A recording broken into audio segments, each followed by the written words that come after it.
दखानावथ' सिखाव हाबदों आं एसे लेट फैनाय जादों आरो दिनैहाय 10ता बायदि जाबायमोन टाइमा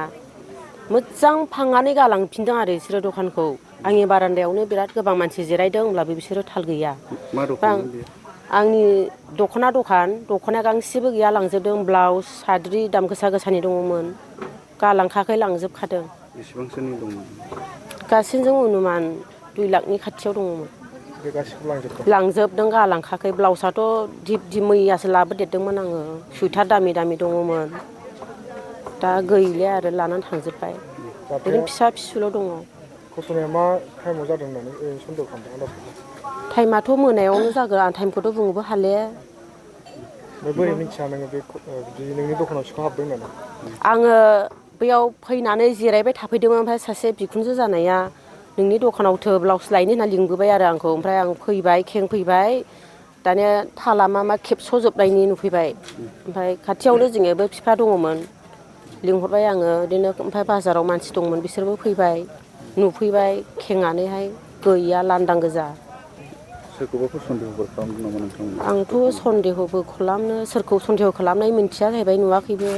पुलिस प्रशासना एफआइआरफोर होबाय दा पुलिसाथ' दहाय फैदों औ पुलिसनो माबाबाय एफआइआर होनाय जाबाय एफआइआर होनो औ एफआइआर होगोन मा होनदों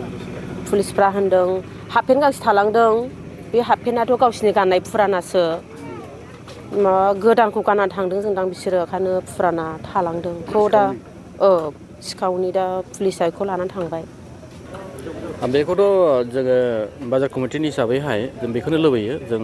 न्यायखौ लुबैयो जाहाथे जोंनि दखान थांबाय थानाया जेब्लायबो जोंनि दखान जेलाखि जों जायो जों जेब्लाबो जोङो मोजांखौ जों लुबैयो आरो कमिटिनि जानानै जाहाथे बिदिखौ दाजाथों होननानै जों सानो अब्लाबो माथो खालामबावनाय बेखौहाय जाबाय दखान जोंबोथ' जानायखौथ' जोंबोथ' जाथों होननानैबो जों बुंनो हाया दा बेनिखायनो जोङो कमिटिनिफ्राय जों बेखौनो जों लुबैयो जाहाथे प्रसासननिफ्राय जेनोखि दहाय फैनानै थांबाय नायफैनानै थांबाय दा बेखौहाय मोजाङै गोख्रों बेबस्था लानांगौ आरो जाहाथे न्याय बिसारखौ मोनो आरो जेनोखि माखासे बेसादफोर लानानै थांदों बे बेसाद लानानै थांनाय बुस्थुखौ जाहाथे बे बिगोमाया बिसोरो रिकभारि खालामनानै जाहाथे होनो हायो बेखौनो जों खावलायदों आरो बेफोरबायदि जाथाया नोंथांमोननि नैबे बाजाराव आगोलावबो जाबाय नामा जोंनि बेवहाय बाजारावहाय आवगायबो सिगांनि बोसोरावबो सिगांनि नङा सिगांहायबो आवगायावबो जाना थांबाय बै मोनसे दखानावहाय कम्पिउटार सेट लानानै थांदों बा बिनिफ्राय खुस्रा खुस्रि हाबलुबाय थादों आरो दासिमबो हाबग्राफोरनि जेबो प्रुफ गैया आरो बबे थानानि आन्दाराव गोग्लैयो बेयो आमगुरि थानाया आमगुरि ओमफ्राय बिनि आउटपस्टआ जाहैबाय जयपुर जाहैबाय जयपुर गोग्लैयो बेनिफ्राय आमगुरिया मथा मथि 7-8 किल'मिटार जाहैगोन आरो